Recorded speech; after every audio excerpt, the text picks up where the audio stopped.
Je crois qu'il est très important de distinguer, parmi tout ce qui a pu être dit, ce qui relève de l'offre et ce qui relève de la demande. Donc les élus, que ça leur plaise ou que ça leur plaise pas, doivent appliquer la loi et mettre avec des bonheurs différents en place de tels mécanismes.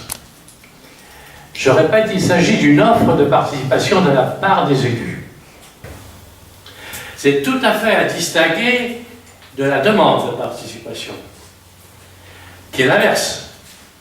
L'un est un mouvement descendant, du haut vers le bas, l'autre est un mouvement ascendant, du bas vers le haut. C'est des citoyens qui revendiquent un droit à participer.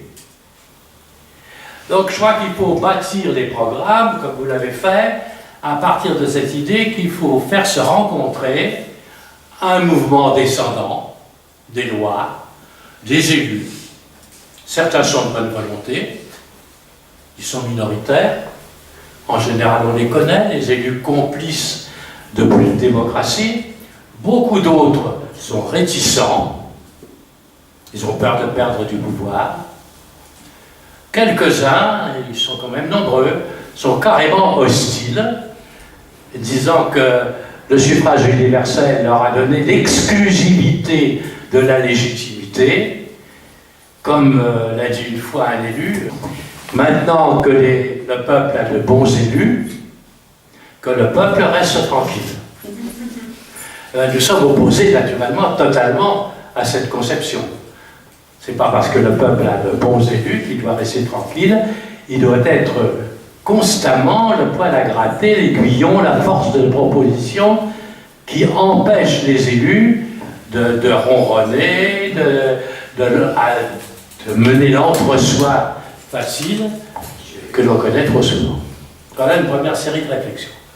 Deuxième réflexion, depuis de nombreuses années, tous les spécialistes de la question parlent des échelles de la démocratie. Ils utilisent 4 niveaux. Et là encore, moi je vous invite à classer tout ce qui a été dit tout à l'heure en fonction de ces 4 échelons. Le premier échelon, c'est l'information. C'est le degré élémentaire. Pour que les citoyens s'intéressent à la vie locale, il faut d'abord les informer. Donc, ça veut dire qualité des supports d'information de la municipalité, qualité du bulletin, des trucs électroniques, etc., des comptes rendus de mandat, des réunions. Est-ce que ce sont des instruments qui permettent aux citoyens, dans le pluralisme des points de vue, de se faire une idée claire des enjeux et des choix?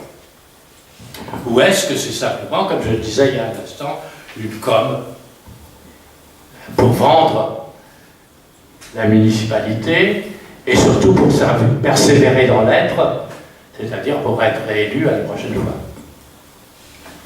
Deuxième degré, la consultation. La municipalité, après avoir bouclé un dossier, sur un dossier fermé, quelquefois par la loi, exemple enquête publique, dans un document d'urbanisme, mais quelquefois sans y être obligé par la loi, mène une consultation pour recueillir un avis auquel la municipalité n'est pas tenue. C'est seulement un avis indicatif. Ça peut se faire sous différentes formes, y compris sous des formes référendaires, peu utilisées en France, le référendum local, mais s'il est seulement consultatif, il n'oblige pas les élus à suivre la conclusion du référendum. La consultation, c'est pas mal, mais c'est pas encore vraiment de la participation. Le troisième degré, c'est la concertation. C'est la co-construction des choix municipaux par les élus, les techniciens et les habitants. Sur ce trépied de la démocratie participative, qu'on a bien vu dans l'exposé qui précède, on bâtit ensemble un projet. Depuis l'amont, depuis l'origine du projet, aussi loin qu'il soit en amont, jusqu'à l'aval, c'est-à-dire jusqu'à sa réalisation. C'est ça qu'il faut généraliser.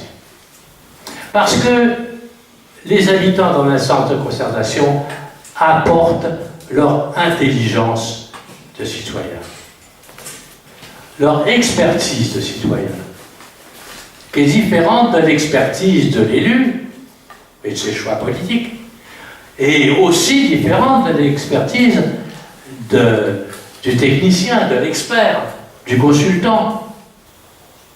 Enfin, le quatrième degré, rarement atteint, c'est le partage du pouvoir. On en a quelques exemples à travers des budgets participatifs, à travers des enveloppes budgétaires de quartier, une vingtaine de villes, à travers des projets de quartier co-gérés par la ville et le conseil de quartier, mais c'est encore au niveau des balbutiements. Enfin, dernière remarque, la pédagogie de la participation est quelque chose de tout à fait majeur.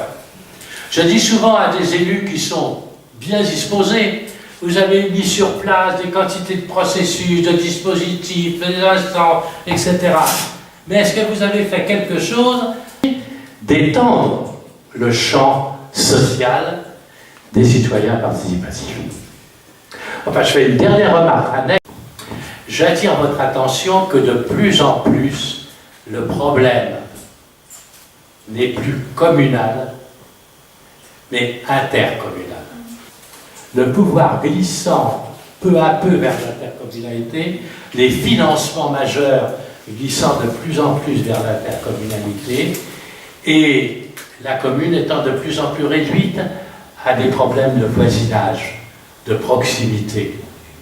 Tous les grands projets porteurs d'avenir, urbanistiques, économiques, etc., étant reportés au niveau de l'intercommunalité. Ne négligez pas cette dimension, elle me semble tout à fait essentielle.